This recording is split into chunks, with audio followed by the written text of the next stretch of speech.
যুক্তরাষ্ট্র ও ইরানের মধ্যে যুদ্ধবিরতি চুক্তি ঘোষণার পরও লেবানন ও সিরিয়ার ভূখণ্ডে ইসরায়েলি দখলবাজি চালিয়ে যাওয়ার হুমকি দিয়েছেন ইসরায়েলের প্রধানমন্ত্রী বেনিয়ামিন নেতানিয়াহু।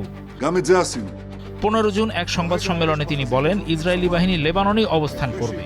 সেখানে তারা প্রায় 570 বর্গ কিলোমিটার এলাকা দখল করে রেখেছে। দেশটির প্রতিরোধ যোদ্ধাদের সঙ্গে ইসরায়েলের এই সংঘাতে 3000-এরও বেশি মানুষ নিহত হয়েছে। সাংবাদিকদের উদ্দেশ্য করে নেতানিয়াহু বলেন, যতদিন প্রয়োজন মনে করবেন ততদিনই তারা লেবাননের নিরাপত্তা বলয়ে থাকবেন।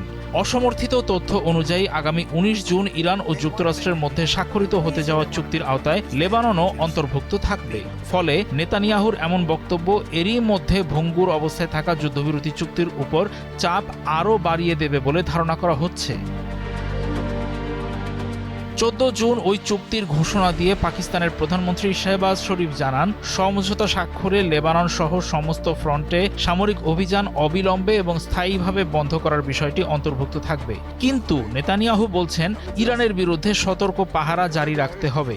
এর আগে 15 জুন ইসরায়েলের প্রতিরক্ষা মন্ত্রী ইসরায়েল কাটস অঙ্গীকার করেন, 2023 সাল থেকে দখল করা ভূখণ্ড থেকে ইসরায়েল পিছু হটবে না। তিনি বলেন, বর্তমান এবং ভবিষ্যতের সমস্ত চাপ সত্ত্বেও তারা লেবানন থেকে ইসরায়েলি সেনাবাহিনী প্রত্যাহারের বিরোধিতা করছেন। 2023 সালের অক্টোবর থেকে লেবাননের প্রতিরোধ গোষ্ঠীর সঙ্গে যুদ্ধে জড়িয়ে আছে ইসরায়েল। 2024 সালের অক্টোবরে তারা সীমান্ত পার হয়ে আক্রমণ শুরু করে। পরে এটি লেবাননের একটি পূর্ণাঙ্গ আগ্রাসনে রূপ নেয়। ইসরায়েল এখন দক্ষিণ লেবানন জুড়ে প্রবাহিত লিটানি নদীর ওপারের ভূখণ্ড দখল করে নিয়েছে, যা মূলত ইসরায়েলের স্বঘোষিত নিরাপত্তা অঞ্চলের আনুষ্ঠানিক শেষ সীমা ছিল। 14 জুন লেবাননের রাজধানী বৈরুতের শহরতলিতে একটি হামলা চালায় ইসরায়েল। হামলাটিকে যুক্তরাষ্ট্রের সঙ্গে চুক্তির ক্ষেত্রে ইরানের অন্যতম রেড লাইন বা সীমা লঙ্ঘন হিসেবে দেখা হচ্ছে। হামলাটি মার্কিন প্রেসিডেন্ট ডোনাল্ড ট্রাম্পকে ক্ষুব্ধ করেছে, কারণ এটি যুদ্ধবিরতির অগ্রগতিতে বিঘ্ন ঘটাতে পারে বলে তার উদ্বেগ। ইরানের পক্ষ থেকে প্রতিশোধের হুমকি দেওয়ার পরও চুক্তির সঙ্গে সম্পর্কিত সমঝোতা স্বাক্ষরটি 14 জুন রাতেই স্বাক্ষরিত হয়।